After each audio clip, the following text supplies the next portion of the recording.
ఇటీవలే యూకేలో కొత్త ప్రభుత్వం ఏర్పడింది. అయితే ప్రధాని పూర్తి స్థాయిలో పాలన సాగించకముందే లీడ్స్లోని హెయిర్ హిల్స్లో అల్లర్లు హై అలర్ట్కు దారితీశాయి. దేశవ్యాప్తంగా సంచలనం రేపిన ఈ పరిస్థితి రాబోయే రోజుల్లో సివిల్ వార్కి దారితీస్తుందా అనే అనుమానాలను రేపుతోంది.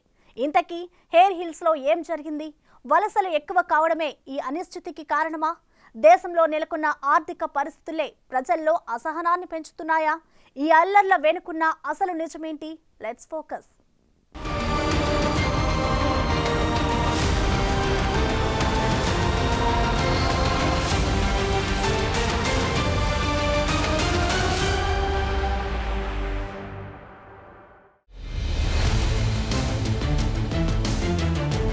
చిలికి చిలికి గాలివానగా మారిందన్న నానుడి ఈ సందర్భానికి సరిగ్గా సరిపోతుంది. అలాగే ప్రతి చిన్న చర్య వెనుక చాలా పెద్ద నేపథ్యం ఉండవచ్చన్నది కూడా దీనికి వర్తిస్తుంది. యునైటెడ్ కింగ్డమ్లోని లీడ్స్ నగరంలో ఉన్న ఒక ప్రాంతం హెయిర్ హిల్స్. ఇంగ్లాండ్లో వెస్ట్ యార్క్షైర్కి చెందిన ఈ నగరం ఇప్పుడు భగభగా మండిపోతోంది. నిమిషాల వ్యవధిలోనే హెయిర్ హిల్స్ ప్రాంతంలో అలజడి చెలరేగింది. కొన్ని గంటల ముందు వేల మంది ప్రజలు వీధుల్లోకొచ్చి కనిపించిన వాహనాలకి నిప్పు పెట్టారు. పోలీస్ వాహనాలతో సహా కనిపించిన వాహనాల్ని కాల్చి బూడిద చేసేశారు. చేతికి దొరికిన వస్తువులతో పోలీస్ వాహనాలపై దాడులకు తెగబడ్డారు. నిమిషాలు గడిచే కొద్దీ ఆ ప్రాంతం ఆందోళనకారులతో హోరెత్తింది. పోలీస్ బలగాలు ఎంత పెరిగినా అలజడిని అదుపు చేయలేని పరిస్థితి. చిన్నా పెద్ద తేడా లేకుండా ఆ ప్రాంత వాసులు అల్లకల్లోలం సృష్టించారు. పట్టుమని 15 ఏళ్లు నిండని చిన్నారులు కూడా పెట్రోలింగ్ వాహనాలపై విరుచుకుపడ్డారు. ఏం జరుగుతోందో తెలుసుకునే లోపే హెయిర్ హిల్స్లో యుద్ధ వాతావరణం నెలకొంది. ఆర్థిక సంక్షోభం మధ్య ఇటీవల బ్రిటన్లో ఎన్నికలు జరిగాయి. గద్దెనెక్కిన కొత్త ప్రభుత్వానికి దేశంలో నెలకొన్న నిరుద్యోగంతో పాటు ప్రజల సంక్షేమం కూడా పెద్ద సవాలుగా మారింది. అయితే కొత్త ప్రభుత్వం పూర్తి స్థాయిలో పాలన చేపట్టకముందే వెస్ట్ యార్క్షైర్లోని లీడ్స్ నగరంలో జూలై 18 సాయంత్రం అలజడి రేగింది. ఫలితంగా పెద్ద ఎత్తున పోలీసులు బలగాలు మోహరించారు. సాయంత్రం 5 గంటల ప్రాంతంలో హెయిర్ హిల్స్లోని లక్సర్ స్ట్రీట్లో ఏజెన్సీ ఉద్యోగులతో పాటు చిన్నపిల్లలు కూడా అల్లర్లలో పాల్గొన్నారు. ప్రాథమిక నివేదికల ప్రకారం ఒక కుటుంబం నుంచి 4 పిల్లల్ని తీసుకెళ్లేందుకు సోషల్ సర్వీస్ అధికారులు ఆ ప్రాంతానికి వెళ్లడంతో ఈ సంఘటన చోటు చేసుకుంది. అక్కడేదో గొడవ జరుగుతోందని పోలీసులకి సమాచారం అందడంతో వారు సంఘటనా స్థలానికి చేరుకున్నారు. ఇక చిన్నపిల్లలతో సహా ఆ ప్రాంతంలో నివసిస్తున్న ఏజెన్సీ ఉద్యోగులు ఉద్రిక్త పరిస్థితుల్లో కనిపించడంతో అక్కడి నుంచి పిల్లల్ని రక్షించడంలో భాగంగా ఏజెన్సీ ఉద్యోగుల నుంచి పిల్లల్ని దూరంగా తీసుకెళ్లడానికి పోలీసులు ప్రయత్నించారు. దీంతో పరిస్థితి మరింత దిగజారింది. అంతకంతకు పెరుగుతున్న ఉద్రిక్తతలతో ఆ ప్రాంతంలో తీవ్ర నష్టం వాటిల్లింది. ఓ కూడలి వద్ద పోలీస్ కారుని బోల్తా వేసి మరీ మంటలు పెట్టారు ఆందోళనకారులు. నిమిషాల వ్యవధిలోనే దీనికి సంబంధించిన వీడియోలు సామాజిక మాధ్యమాల్లో వైరల్ అయ్యాయి. పెద్ద సంఖ్యలో ఉన్న ఆందోళనకారులు హింసాత్మకంగా మారిన వైనం దేశవ్యాప్తంగా ఆందోళన పెంచింది. వేలల్లో ఉన్న జనాలు కేకలు వేస్తూ పోలీస్ కార్లపై దాడి చేస్తున్న విజువల్స్, ఒక డబుల్ డెక్కర్ బస్సుకి నిప్పు పెడుతున్న చిత్రాలు దావానలంలా వ్యాపించాయి. అటుగా వస్తున్న బస్సులపై ఆందోళనకారులు రాళ్లతో దాడి చేశారు. బస్సులోని ప్రయాణికులు, సిబ్బంది ప్రాణాలు గుప్పెట్లో పెట్టుకుని పరుగులు తీశారు. జనాల సంఖ్య పెరగడంతో ఏజెన్సీ వర్కర్స్ని అక్కడి నుంచి పంపేయడానికి అధికారులు తీవ్రంగా ప్రయత్నించారు. కార్మికులు, పిల్లల్ని సురక్షిత ప్రదేశానికి తరలించండి అంటూ స్థానిక కౌన్సిలర్ సల్మా ఆరిఫ్ ప్రజలకు విజ్ఞప్తి చేశారు. Councillor Salma Arif, I'm here with...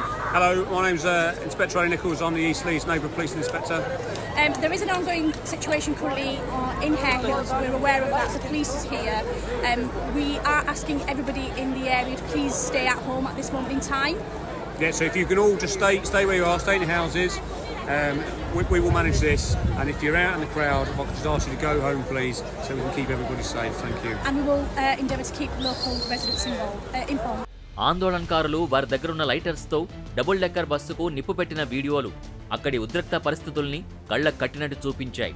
చిన్న పిల్లాడు పోలీస్ కారుపై రాళ్లతో దాడి చేయడం కలవరం పుట్టించింది. ఈ దాడుల పర్వం సాయంత్రం 5 గంటలకు మొదలై రాత్రి వరకు కొనసాగాయి. రాత్రి 9 గంటల తర్వాత యూనిఫామ్ ధరించిన పోలీస్ అధికారులు ఎవరూ ఆ ప్రాంతంలో కనిపించలేదు. పోలీసులందరూ కొన్ని వీధుల దూరంలోకి పారిపోవాల్సొచ్చింది. అయితే ఒక పోలీస్ హెలికాప్టర్ మాత్రం పరిస్థితులపై నిఘా ఉంచుతూ చక్కర్లు కొట్టింది. ఇక పాకెట్స్ ఆఫ్ డిజార్డర్ అని పోలీసులు ప్రకటించగానే ప్రజలంతా ఇళ్లలోనే ఉండాలని సూచనలొచ్చాయి. రోడ్లపై ఆంక్షలు మొదలయ్యాయి. సంఘటనలో ఎవరికీ గాయాలు కాకపోయినప్పటికీ పరిస్థితిని మాత్రం పోలీసులు అదుపు చేయలేకపోయారు. అయితే స్పష్టంగా దీనికి గల కారణం మాత్రం చాలా చిన్నదే.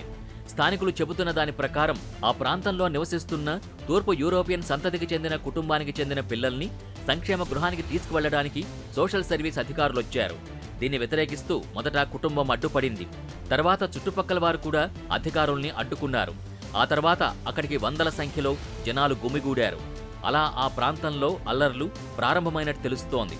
అయితే దీనికి ముందు సదరు కుటుంబంలోని ఒక చిన్నారి కొంతకాలం క్రితం జరిగిన ఏదో ప్రమాదంలో గాయపడిందని, ఈ ప్రమాద ఘటన తర్వాత చిన్నారి తల్లిదండ్రులు చెకప్ కోసం ఆస్పత్రికి తీసుకెళ్లారని, అప్పుడు ఆస్పత్రి సిబ్బంది సోషల్ సర్వీస్ అధికారులకి సమాచారం అందించగా కొన్ని రోజుల తర్వాత అధికారులు సదరు కుటుంబం నివసిస్తున్న ఇంటికి వెళ్లి చిన్నారిని సంక్షేమ గృహానికి తరలించే ప్రయత్నం చేసినట్టు తెలుస్తోంది. అయితే ఈ క్రమంలో అధికారులు కుటుంబానికి సరైన కారణం చెప్పకపోవడం గొడవకి కారణమైందని అంటున్నారు. ఇక ఈ పిల్లల తల్లిదండ్రులు తమ పిల్లలకి ఎప్పుడూ హాని చేయలేదని, అయినా అధికారులు పిల్లల్ని తీసుకెళ్లడానికి ప్రయత్నించడంతో ప్రజలు కోపం ప్రదర్శించారని స్థానికులు చెబుతున్నారు. అయితే వెస్ట్ యార్క్షైర్ పోలీసులు మాత్రం ఈ సంఘటనకు వేరే భాష్యం చెప్పుకొచ్చారు. ఈ ప్రాంతంలో కమ్యూనిటీ సంబంధాల్లో ఉద్రిక్తతలు కలిగించే ఉద్దేశంతో క్రిమినల్ మైనార్టీలు ఈ హింసకు పాల్పడ్డారని అంటున్నారు. అలజడికి గల కారణంపై ఊహాగానాలు చేయడం మానుకోవాలని నివాసితుల్ని కోరారు. దీనికి సంబంధించి స్థానిక పోలీస్ ఫోర్స్ జూలై 19న ప్రకటన విడుదల చేసింది. జరిగిన సంఘటనలపై దర్యాప్తు చేపడుతున్నట్టు తెలిపారు. సంబంధిత స్పెషలిస్ట్ పబ్లిక్ ఆర్డర్ అధికారులు దీనిపై విచారణ చేస్తారని నివాసితులకి భరోసా ఇచ్చారు. ఇక సామాజిక మాధ్యమాల్లో సర్క్యులేట్ అయిన దృశ్యాల్ని కూడా అధికారులు సమీక్షిస్తున్నట్టు ప్రకటించారు. అన్ని క్రిమినల్ నేరాలకు సంబంధించి లీడ్స్ సిఐడి, పోలీస్ ఫోర్సుకు సంబంధించిన హోమిసైడ్, మేజర్ ఎంక్వైరీ టీం నుంచి డిటెక్టివ్లు దీనిపై రిపోర్ట్ ఇస్తారని వెల్లడించారు. అయితే ఈ హింసాత్మక తిరుగుబాటులో పాల్గొన్న వారంతా దీనికి బాధ్యత వహించాల్సి ఉంటుందని అన్నారు. బాధ్యులైన వారిపై చట్ట ప్రకారం చర్యలు తీసుకుంటామని చెప్పారు. ఇంతవరకు సంఘటనకు చెందిన సమాచారం కొంత స్పష్టంగా కనిపిస్తున్నప్పటికీ దీని వెనుక చాలా పెద్ద నేపథ్యమే ఉందని నిపుణులు అభిప్రాయపడుతున్నారు. లీడ్స్లో చోటు చేసుకున్న ఈ సంఘటన ప్రభావం దేశంపై పడుతుందని, నిజానికి దేశంలోని పరిస్థితులే ఈ సంఘటనకు పరోక్షంగా కారణమయ్యాయనే వాదనలు వినిపిస్తున్నాయి. ఈ వాదనకు బలం చేకూరుస్తూ సోషల్ మీడియాలో పలు అభిప్రాయాలు కూడా వెలువడ్డాయి. బ్రిటన్లో సివిల్ వార్ రావడానికి ఇదొక పెద్ద సూచన అని బ్రిటన్ ఫస్ట్ పార్టీ నేత ట్వీట్ చేశారు. అలాగే ఇంగ్లాండ్లో నివసిస్తున్న పాకిస్తానీలు మరింతగా బయటకు రావాలనే పిలుపులు కూడా సోషల్ మీడియా వేదికపై పెరుగుతున్నాయి. ఇక కొందరు ఇది ప్రారంభం మాత్రమే, ముందు ముందు మరింత ఆందోళనలు వస్తాయని సూచిస్తున్నారు. మరికొంతమంది మాత్రం ఈ పరిస్థితికి రాజకీయ నాయకులే కారణమని ఆరోపిస్తున్నారు.